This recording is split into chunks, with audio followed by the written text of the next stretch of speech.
నాగేంద్రుడు అంటే కేవలం బయట కనిపించే పాము కాదు. పాము వేరు, సర్పం వేరు, నాగులు వేరు. కాబట్టి పాములు వేరు, నాగులు వేరు, సర్పాలు వేరు. ఇవన్నిటి గురించి చెప్పాలంటే చాలా విషయాలు ఉంటాయి. కాబట్టి మనకి ఈ యొక్క పుట్టలో పోసేటువంటి పాలు వ్యర్థం కాదు. మీరు చేసే ఆచారాలు అన్నీ కూడా అర్థవంతమైనవి, మూఢాచారాలు కాదు, మూఢనమ్మకాలు కాదు. మనం మూఢులం అయితే పెద్దలు చెప్పిన నమ్మకాలన్నీ మూఢనమ్మకాలు ఉంటాయి. అందుకు మనం తెలుసుకుంటే అవి పవిత్రమైనటువంటి కార్యాలుగా మారుతాయి. మన జీవితానికి మార్గదర్శకమై నిలిచి మనందరికీ ఆరోగ్య ప్రదాతలుగా నిలుస్తాయి మన ఆచారాలు.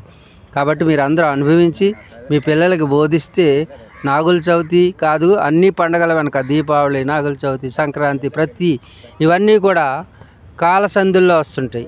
అంటే కాలానికి ఒక గీతలు ఉంటాయి. ప్రతి సంధిలోనూ ఒక్కొక్క పండుగ వస్తుంటుంది అన్నమాట. మీరు యుగ సంధుల్లో కానీ, కాల సంధుల్లో కానీ, సమయ సంధుల్లో కానీ, ఉదయము, సాయంత్రం, మధ్యాహ్న సంధుల్లో కానీ ప్రతిదీ కూడా 3 సంధ్యలు ఉంటాయి. 3 సంధ్యల్లోనూ సమయం ఉంటుంది. ఆ సమయంలో మనకి శక్తి కేంద్రాలుగా భావిస్తారు. ఆ శక్తి కేంద్రాల్లో విడుదలయ్యే శక్తిని తీసుకున్నానికి ఉపాసనలు పెడతారు. అలాంటి ఉపాసనలే ఈ పండుగలు.